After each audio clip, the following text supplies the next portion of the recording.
Sir Rahul Gandhi గారు తొందరలో పెళ్లి చేసుకోబోతున్నారు అంటూ వార్తలు వైరల్ అవుతున్నాయి సార్. అమ్మాయి పేరు కూడా ప్రణితి షిండే అని చెప్పేసి అని అంటున్నారు. మరి ఈ వార్తల్లో నిజముందా? ఎవరి ప్రణితి షిండే అని చెప్పేసి ఇప్పుడు నెటిజన్స్ అయితే చర్చించుకుంటున్నారు సార్. మరి ఆమె బ్యాక్‌గ్రౌండ్ ఏంటి? పెళ్లి ఎప్పుడు ఉండే ఛాన్సెస్ ఉంది. మరి మీరేం చెప్తారు సార్ దీనికి? రాహుల్ గాంధీ పెళ్లి ఈ వార్త ఇప్పుడు దేశవ్యాప్తంగా వైరల్ అవుతుంది. ఆల్రెడీ గత కొంతకాలంగా బీజేపీ వాళ్ళు రాహుల్ గాంధీకి ఎవరెవరితోనో సంబంధాలు అంటగట్టి పెళ్లి చేసుకుపోతుందని ఒక దుష్ప్రచారం అయితే చేస్తున్నారు. అంటే రాహుల్ గాంధీ పెళ్లి చేసుకుంటే సమస్య, పెళ్లి చేసుకోకపోతే సమస్య. ఎందుకంటే బీజేపీ వాళ్ళు రాహుల్ గాంధీ పర్సనల్ లైఫ్ మీద అటాక్ అనేది చేస్తారు. ఎందుకంటే రాహుల్ గాంధీ క్రేజ్ అనేది మెల్లమెల్లగా పెరుగుతుంది. ఒకప్పుడు మన లొకేషన్ లాగా రాహుల్ గాంధీని కూడా పప్పు అని చెప్పేవాళ్ళు. కానీ రాహుల్ గాంధీ బిగినింగ్ లో కూడా అతనికి అధికారం పట్ల పెద్ద ఇంట్రెస్ట్ లేదు, రాజకీయాల పట్ల పెద్ద ఇంట్రెస్ట్ లేనట్టుగానే బిహేవ్ చేసేవాడు. అప్పుడప్పుడు సడన్ గా మాయమైపోయి కొద్ది రోజులు ఎక్కడ ఉండేవాడో తెలిసేది కాదు. తను పార్టీని లీడ్ చేయడానికి కూడా ఇంట్రెస్ట్ చూపేవాడు కాదు. అలాగా ఉండేది. దాని తర్వాత తనకు అర్థమైంది, ఇదే నా లైఫ్, నాకు వేరే మార్గం లేదు, నేను లీడ్ చేయాల్సిందే. ఎందుకంటే తను తప్ప కాంగ్రెస్ పార్టీని లీడ్ చేయడానికి ఇంకొక వ్యక్తి లేరు. ప్రియాంక గాంధీ కూడా అంత ఇంట్రెస్ట్ లేదు ఆమెకి, ఆమె నాయకత్వం సరిపోవట్లేదు. తల్లి సోనియా గాంధీ ఆరోగ్యం బాగాలేదు. కాబట్టి అతను రంగంలో దిగాడు. భారత్ జోడో యాత్ర మొదలు పెట్టాడు. దాని తర్వాత అతనికి మొత్తం ఇమేజ్ అనేది మారిపోయింది. లోకేష్కి కూడా యువగలం ఎట్లయితే హెల్ప్ అయిందో రాహుల్ గాంధీకి అంతకంటే కూడా బాగా హెల్ప్ అయింది. దానివల్ల దాదాపు ఒకప్పుడు 100 సీట్ల వరకు కాంగ్రెస్ సాధించుకోగలిగిందంటే కేవలం రాహుల్ గాంధీ ఇమేజ్ వల్ల తప్ప ఇంకొకటి కాదు.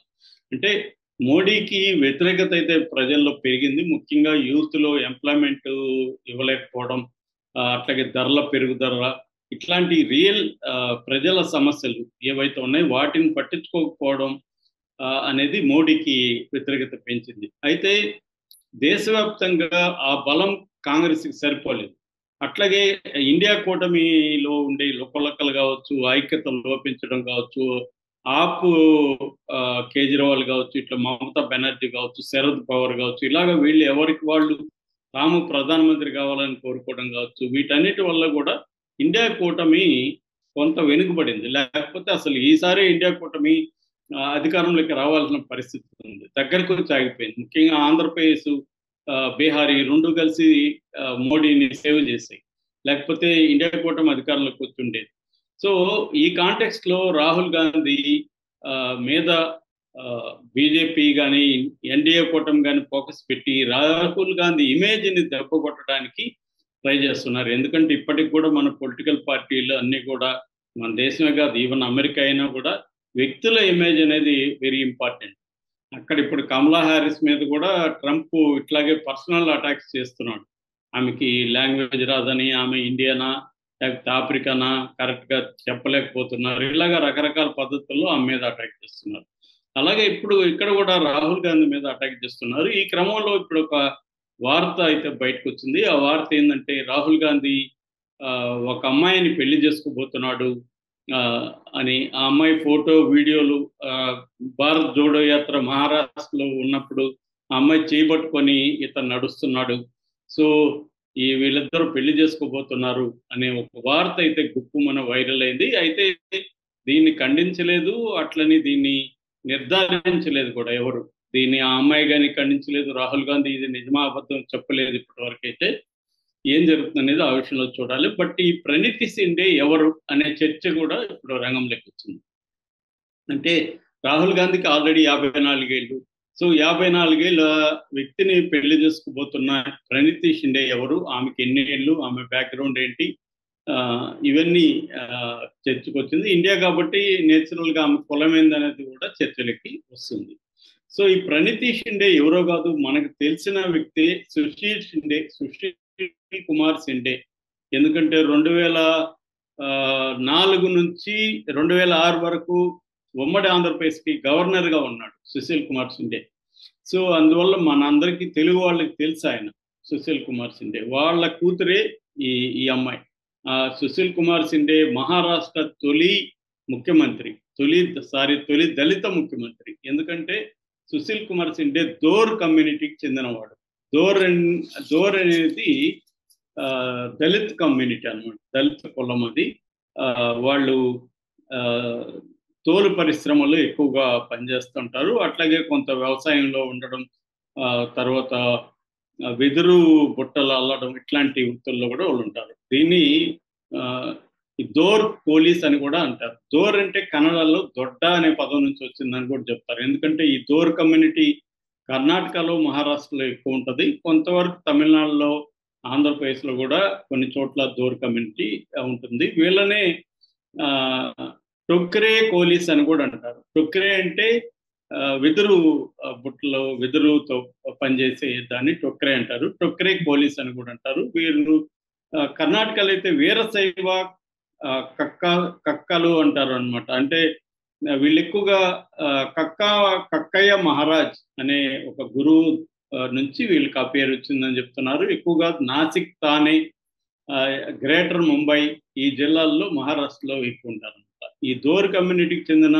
సుశీల్ కుమార్ షిండే తొలి దళిత మహారాష్ట్రకి తొలి దళిత ముఖ్యమంత్రి. ఆయన దాదాపు ఒక సంవత్సరం పాటు, అంటే జనవరి నుంచి నవంబర్, అంటే 11 నెలల పాటు మహారాష్ట్రకి ముఖ్యమంత్రిగా ఆయన పనిచేశాడు అనమాట. 2003 జనవరి నుంచి 2003 నవంబర్ వరకు ఆయన పనిచేశాడు అక్కడ. సో ఆయనకి 3 కూతుర్లు. ఆ 3లో ఈ అమ్మాయి చిన్నమ్మాయి ప్రణీతి షిండే. ఈ అమ్మాయి ముంబైలో చదువుకునింది. ముంబై సెయింట్ జావేర్స్ కాలేజీలో అమ్మాయి చదువుకునింది. దాని తర్వాత ఆ అమ్మాయి ఒక ఎన్జిఓ పెట్టుకునింది, జై జువై అనే ఒక ఎన్జిఓ పెట్టుకొని ప్రజాసేవలో కూడా చాలా చురుకుగా పాల్గొంటుంది. అట్లాగే వాళ్ళ నాన్న రాజకీయ వారసత్వాన్ని ఆ అమ్మాయి కంటిన్యూ చేయడం కోసం ఆల్రెడీ 3 సార్లు ఆ అమ్మాయి సోలాపూర్ సెంట్రల్ నుంచి ఎన్నికైంది. ఆ తర్వాత ఇప్పుడు లేటెస్ట్గా మొన్న జరిగిన ఎన్నికల్లో సోలాపూర్ అనేది రిజర్వ్డ్ ఎంపీ లోక్సభ స్థానంగా ప్రకటించారు ఎస్సీలకి. సో దాంట్లో నుంచి ఈ అమ్మాయి ఎంపీగా, ఇప్పుడు సోలాపూర్ ఎంపీగా ఎన్నికైంది. మనకు తెలుసు రాహుల్ గాంధీ బరేల్ నుంచి ఎంపీగా ఉంటున్నాడు. ఈ అమ్మాయి సోలాపూర్ నుంచి ఉంది. సో ఇదే కానీ జరిగితే ఒక పెద్ద మార్పు జరిగినట్టుగా అర్థం అవుతుంది. ఎందుకంటే ఒక రాహుల్ గాంధీ బ్యాక్గ్రౌండ్ మనకు తెలుసు, వాళ్ళు కాశ్మీరీ పండిట్స్, బ్రాహ్మణ్ నుంచి వచ్చిన, నెహ్రూ దీని నుంచి వచ్చారు. బట్ అది ఇంటర్ రిలీజియస్ మ్యారేజ్ అని కూడా చెప్పచ్చు. ఆమె క్రిస్టియన్ బ్యాక్గ్రౌండ్ నుంచి వచ్చిన, సోనియా ఇటలీ బ్యాక్గ్రౌండ్ నుంచి వచ్చింది. సో రాహుల్ గాంధీ కులం అంటే తండ్రి నుంచి ఒక కులం ఉంది, తల్లి నుంచి అయితే కులం లేదు, ఇటలీలో కులం ఏం లేదు.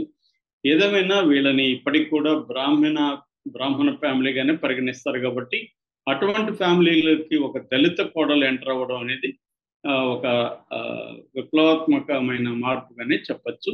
సో రేపు కానీ ఈమె పెళ్లి చేసుకుంటే దళిత అమ్మాయిని రాహుల్ గాంధీ పెళ్లి చేసుకున్నట్టు అనేది రాజకీయంగా కూడా అతనికి ప్లస్ అయ్యే అవకాశం ఉంది. ఎందుకంటే దళితులు అందరూ కూడా ఓన్ చేసుకునే అవకాశం ఉంది. ఈ ప్రణీతి షిండే అమ్మాయిని, అమ్మాయి చాలా అందంగా ఉంది, అట్లాగే యాక్టివ్గా ఉంది, పొలిటికల్గా యాక్టివ్గా ఉంది. సో తను అన్ని రకాలుగా రాహుల్ గాంధీకి జోడైతే అవుతుంది. బట్ ఆ అమ్మాయికి ఈ రాహుల్ గాంధీకి మధ్య 10 ఏళ్ల వరకు గ్యాప్ అయితే ఉంది. ఎందుకంటే ఆ అమ్మాయి 1980లో పుట్టిన అమ్మాయి. సో ఆ అమ్మాయికి ఇప్పుడు 43 ఏళ్ళు నుండి 44 నడుస్తుంది. కాబట్టి వీళ్ళకి 10-11 ఏళ్ళు వీళ్ళిద్దరి మధ్య గ్యాప్ అయితే ఉంది. బట్ ఆ అమ్మాయి పెళ్లికి ఒప్పుకున్నట్టు చెప్తున్నారు. ఆ అమ్మాయి రెండోది ఏంటంటే రాజకీయాల్లో మహారాష్ట్రలోనే కాకుండా కేరళ కాంగ్రెస్ ప్రదేశ్ కమిటీకి సంబంధించిన స్క్రీనింగ్ కమిటీలో కూడా మెంబర్గా ఉంది. అట్లాగే ఇంతకుముందు మహారాష్ట్ర వర్కింగ్ ప్రెసిడెంట్గా కూడా ఆమె పిసిసిలో Pradesh Congress committee working president కూడా ఆమె పనిచేసింది. సో ఆమెకి ఇట్లా రాజకీయ పార్టీ నిర్మాణంలోనూ ఆమెకు అనుభవం ఉంది. ఇటు మెయిన్ స్ట్రీమ్ రాజకీయాల్లో కూడా ఆమెకి అనుభవం ఉంది. సో ఆ రకంగా అన్ని రకాలుగా ఆమె రాజకీయ నేపథ్యం నుంచి వచ్చింది, ఒక దళిత నేపథ్యం నుంచి వచ్చింది, రెండోది న్యూ జనరేషన్ ప్రతినిధి. సో అన్ని రకాలుగా రాహుల్ గాంధీకి అయితే ఆమె జోడి అని అంటున్నారు. బట్ ఇదంతా కూడా అన్కన్ఫర్మ్డ్ న్యూస్ తప్ప కన్ఫామ్ అయితే కాలేదు. దీన్ని ఇప్పటి వరకు మనం పుకారుగానే పరిగణించాలి. అయితే ఇది నిజమవుతుందా లేదా